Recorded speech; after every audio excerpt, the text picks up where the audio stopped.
You helped start a war. Don't you want to help me end it? And that line is the point of the entire series. All right, goodbye. No, just kidding. Well, that is a line that Captain Lorca says, and yes, we finally get to see Captain Lorca and the Discovery in this episode. And of course, I should mention this is Star Trek Discovery Episode 3 review. The title of this episode is Context is for Kings. This episode starts off 6 months after Episode 2. Now, if you were to equate this to, say, a novel, Episodes 1 and 2 are like the prologue. Episode 3 is Chapter 1, so this is where the real story begins. Finally, we're getting into it. And of course, we are now on the Discovery. We've met a lot of the crew in this episode, especially the captain. Captain Gabriel Lorca is acted by Jason Isaacs, also known as Lucius Malfoy. We also get to meet Lieutenant Paul Stamets and Cadet Sylvia Tilly. So we start off with Burnham in a prison shuttle. And of course, something happens and they get rescued by the Discovery. And we find out that the Discovery is a totally brand new ship and it has a mission which is pretty mysterious. It's not your typical Starfleet ship. You see, the ship is developing something to go up against the Klingons. I'm not going to say what it is. I will let you know later on in the video if you want to keep watching for the nitpicks and the other observations that I have. But let's just say that there's a lot of suspense and mystery. There's a lot of foreshadowing that goes on in this episode. So after watching it a second time, I saw these things and I noticed what was going on. And I thought, oh, that's what that was. This isn't your regular crew either.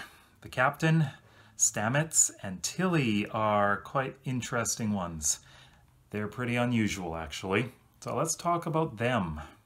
Captain Gabriel Lorca is very interesting. He is not your typical Starfleet captain.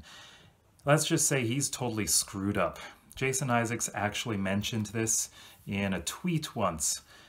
He said a word that I'm not going to mention on here because this is more of a family-friendly channel. Well, sort of. But anyways, yeah, he is totally screwed up. He is supposed to be an amazing military tactician, but he's just screwed up. Lieutenant Paul Stamets. Well, turns out he is one of our first gay characters in Star Trek, and he has a hell of a bad attitude. He really does not like Lorca. He talks back a lot, and I just sometimes wonder, is Lorca ever going to punch him in the face? I don't like Stamets. And Cadet Sylvia Tilly starts off as Star Trek Discovery's annoying character. She's Discovery's Wesley Crusher. You see, she's young, she's a cadet. She's also extremely nervous a lot of the times. She has a lot of problems, I think. She says that she has a lot of special needs. She has many allergies. She doesn't seem to have very good social skills with people. She's just not someone you would expect in Starfleet. But I can see that she has a lot of room to grow. And of course we welcome back Saru, who is now the first officer of this ship, and Michael Burnham, who is not an officer at all, of course. On the acting side of things, I see that they're getting a little bit more settled, especially Sonequa Martin-Green. She is doing really well. I thought that she acted quite well in this episode. And of course, Jason Isaacs as Captain Lorca, he's great. He's a really good actor, and I can see that he is going to be one of the most intriguing captains in Star Trek. This episode was full of action, intrigue, mystery, and suspense. And I have to say, I am liking it a lot. But there is one thing that really has me troubled, and I can't talk about it. I will talk about it in the next section, which is all about my nitpicks and stuff. You'll find out why I have some reservations about what's going on in this series. But overall, I would still give this 4 out of 5 stars. So now it's time for my nitpicks and other observations. I'm going to be talking a lot in this section. And of course, there are spoilers, so if you don't want to hear any spoilers, then you know what to do. You can just stop watching. But please continue if you don't mind spoilers, or if you've already seen this episode. First off, we get to meet the USS Discovery. The ship is An interesting shape, kind of reminds you of a saucer section being attached to a Klingon ship. The shape is actually one of the early designs for the Enterprise in the original Star Trek, so they just took this design and used it instead. The saucer section is kind of split up into rings. It's a very unusual design, so there are a couple of gaps. And then the bridge is in a ball, but the bridge is at the top of the ship this time. The star drive section, which is kind of shaped like, I guess, wings with warp nacelles at the end. I guess this is kind of a standard starship design, but it's a little bit different, I would say. But it's an interesting design. So moving on, we find out that Burnham is Starfleet's first mutineer. I guess during the entire time since Captain Archer, they didn't have any mutineers. Interesting. One thing that one of the prisoners noticed is some of the Starfleet officers have black badges instead of the gold ones that the rest are wearing. What are these for? I'm really wondering. So they head to the mess hall, and what we see along one wall are these little doors numbered 1, 2, 3, 4, and I guess inside you can get the food. Now these food dispensers look very similar to the ones you see in the original Star Trek. I like that. And of course, as I already mentioned, Saru is now a first officer of the Discovery. He is a commander, or is he a lieutenant commander? I'm not sure. He may be a commander now. And finally, we meet Captain Gabriel Lorca. He's a very interesting guy. He even has a pet Tribble, so we see a Tribble in this episode. And he has a battle injury that he received that causes him to have trouble adapting to quick changes in light. So he needs to have the light level increased slowly. Otherwise, he wouldn't be able to see very well. And he didn't want to lose his eyes. He wanted to keep his own eyes and not get artificial ones. Another thing is that he keeps eating fortune cookies. Apparently his family a century ago, around the time of Enterprise, had a company that made fortune cookies. So after Burnham's meeting with Lorca, she goes down to her quarters. Well, she has a roommate, and that is Cadet Tilly. She says that she has special needs. She has allergies to things like polyester and different kinds of foam and whatever. And she seems to have a lot of social anxiety or social interaction problems. So I'm not exactly sure. Yeah, she's special needs. So she was not supposed to have a roommate. But of course now she's getting Burnham as a roommate. And we have something totally new, Black Alert. I was actually quite confused about what this was until later on. It has a lot to do with what's going on the ship, using things like spores. Going back to Captain Lorca, Saru says that Lorca doesn't fear things that normal people fear. In fact, in this episode, you don't see him afraid of anything. He doesn't cringe, he doesn't flinch, nothing. For the first time in this series, we get to see engineering, and this is a pretty interesting one because they need to use a breath sample to get in. Kind of strange. But there is a reason for that. It's top secret. The engineering kind of reminds me of the original series. It has very similar configuration. You know, in the original series, that along one wall, there's what looks like a very long tunnel. I believe that is the reaction chamber for the warp drive. Well, this also has a very similar thing. And here we get to meet Lieutenant Paul Stamets. So he is in engineering, but his specialty has to do with biology. That's kind of an unusual thing, but it makes sense in this episode, and I'll tell you why in a little bit. But Lieutenant Stamets is someone who I can't stand already. He has such an attitude. He talks back. He does not like Lorca at all.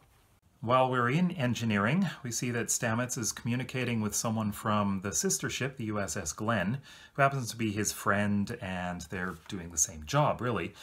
But the view screen is holographic, and it's 3D.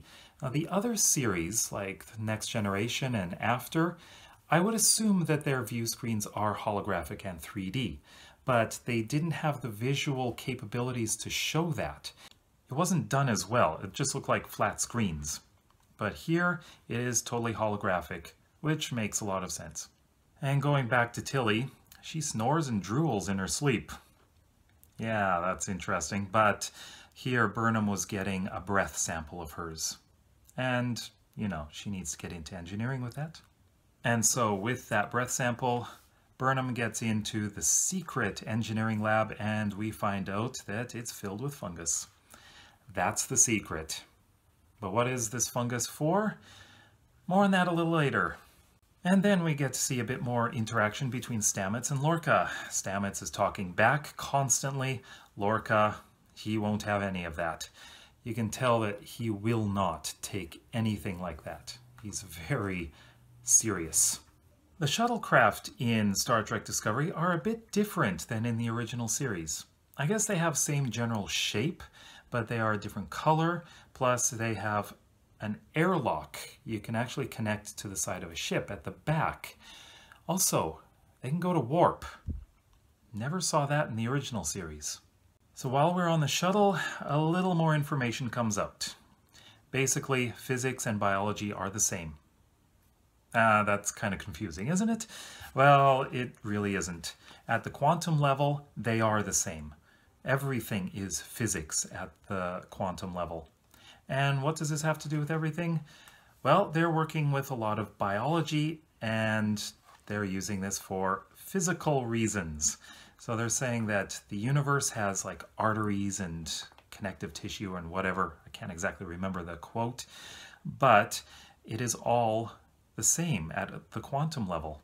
But that does make sense. Even at the microscopic and macroscopic levels, everything is run by physics. So as Stamets is explaining this, of course, he calls Lorca a warmonger. Yeah, he really hates Lorca. Once they're on the USS Glenn, we notice that someone is using a tricorder. The sound effects are exactly like in the original series, which I am really glad to hear. But we didn't get a good look at the tricorder, so I'm wondering how it looks. And then they encounter a body. And this is where it starts to get really mysterious again. The bodies are like distorted and just kind of weird. Like different parts of the body are stretched and moved around. So how does an accident like this do that? This is not explained. And in this episode, we get our first look at a Jefferies tube. So Burnham is crawling through the Jefferies tubes. Nice to see that. So as they're escaping from the ship, there's this huge bug that's chasing after them. So what is this bug? Is this a biological weapon? Is this a side effect of what they were doing on the Glenn? What the hell was it? Okay, so the exciting action part is done. I should mention that it is kind of reminiscent of the Alien movies. But disregarding that, we're back on the Discovery and we notice for the first time that the Discovery has a view screen that's like a window, just like in the Abrams movies. And another thing that I didn't mention in the previous reviews is that there are some crew members that seem to have cybernetic enhancements.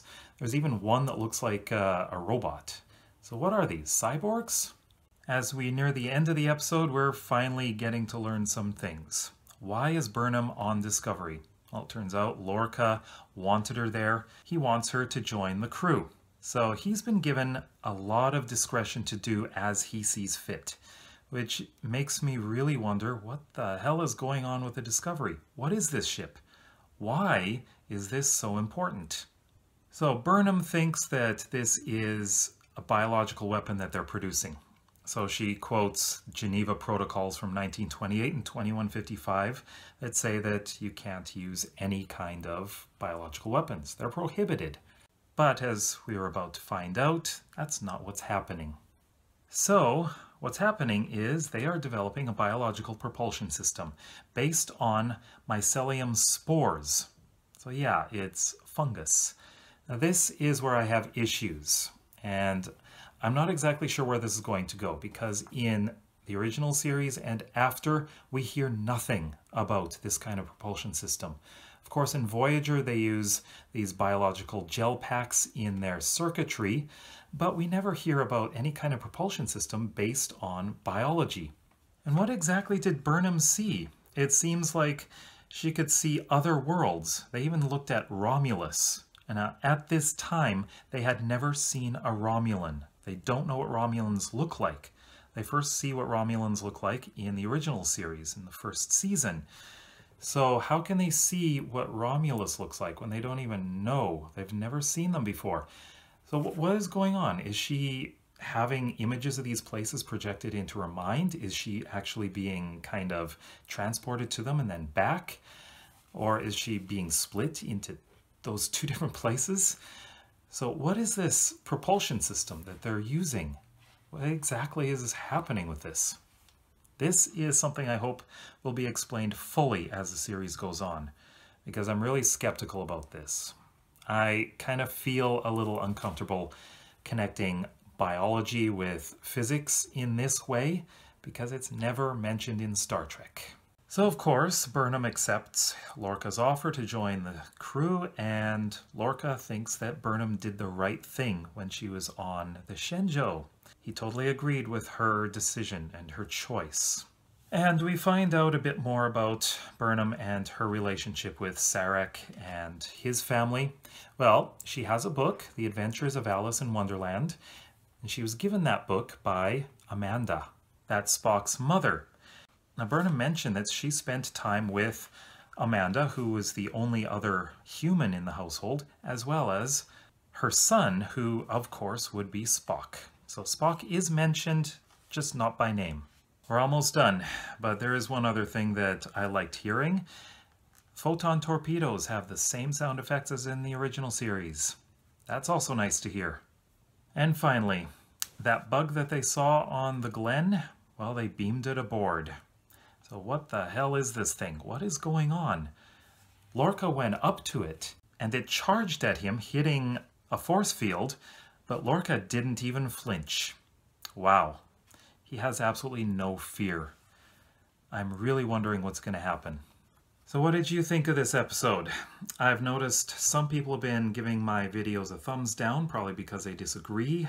They probably don't like the series, which is fine. But I would like to see some discussion down below. If you don't like the series, let me know why. What don't you like? And if you like it, also let me know why. If you like this video, then please give it a big thumbs up, and if you want to see some more Star Trek episode reviews, then please subscribe down below. You can also check out the previous and next episodes over there, and the playlist is down below. Thanks for watching. Live long and prosper.